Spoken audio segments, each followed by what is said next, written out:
Cool. All right, so that's the end of the episode. Yeah, that works. Let's see. Do you want to do a quick... If it becomes an after show, let me write this on end episode. If this becomes an after show, it can, but if not, not. So we were thinking about topics, and you did some topics where it was like Kurt telling me all about things that I didn't know or knew some about, like D&D and stuff. Mm-hmm. And so we wanted to switch it and do something where I was talking about a topic that I am an expert on. Right. So the ideas were either music theory or computer science or something like that. So right. I wanted to ask you. You are definitely tech literate. You know, you're our social media whiz. You're very comfortable with computers. That's very generous of you to call me a social media whiz. So, like, what would you want to know out of a computer science topic? Like a day in the life of a software developer, or like how apps get made, or like what are you curious about? Yeah, that's a good question. Because I know with my job right now, we work closely with our technical department so I have a basic understanding of the product that I work with at my company, like understanding of apps and coding.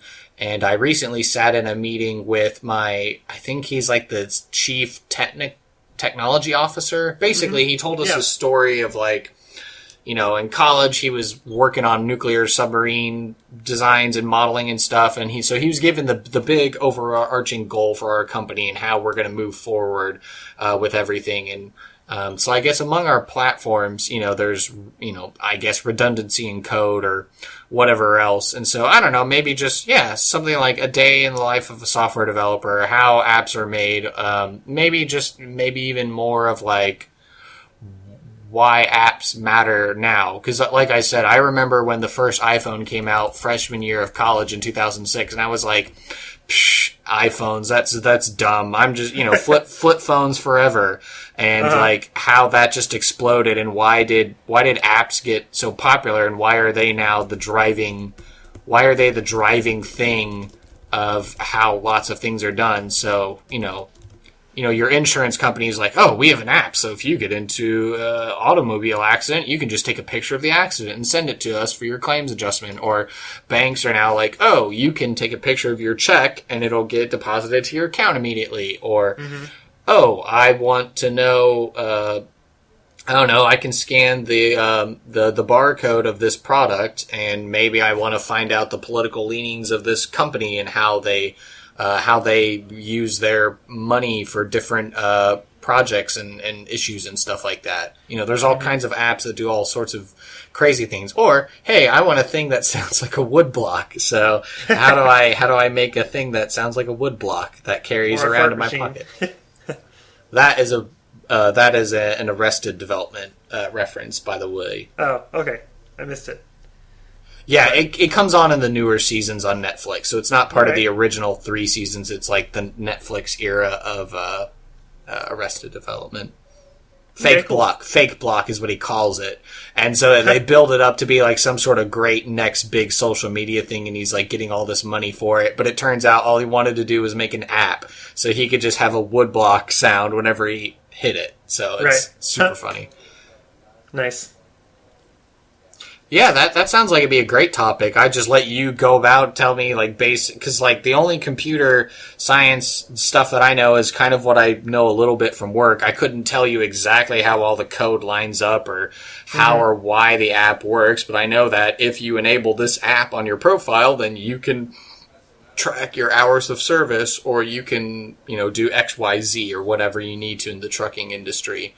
Or I know how to download apps onto my phone, and I know if I get this app, I can play a game, or I can, you know, do this or that. So that sounds like it'd be a really interesting topic, especially since we're kind of at that. I mean, I know apps have been around now for at least 10 years, but it'd be kind of interesting, you know, especially, you know, in the future, kids are just going to be like, we've always had apps. You mean there was a time when we didn't have apps? And so, yeah, I think that would be super fun to learn about.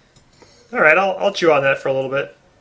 Think about it. And I like your other ideas of music composition. I mean, you have the music theory degree. I did enjoy my music theory classes, but if you tried to ask me of, hey, here's a sheet of music, I want you to go ahead and give me a chord progression and a musical analysis of this piece of music, I would have to I'd have to lock my brain and then probably consult some textbooks that I still have to be like, okay, well, this is like a 5/7 of 5, which then leads to this chord, which then goes to that chord, and then this so like all that kind of stuff. Yeah, that's the juicy stuff.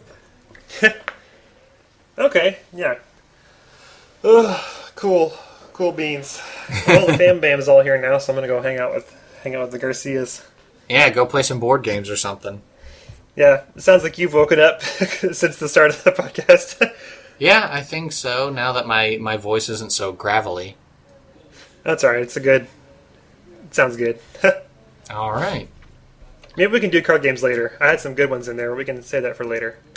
Sure, I know we got a couple mentioned in there. Mm-hmm. But... Alright, well, I will talk to you next time, and have a good weekend, and tell Casey I said hi and everything. Alright, we'll do. You tell Elvia we said hi too. Alright, stopping recording in 3, 2, 1.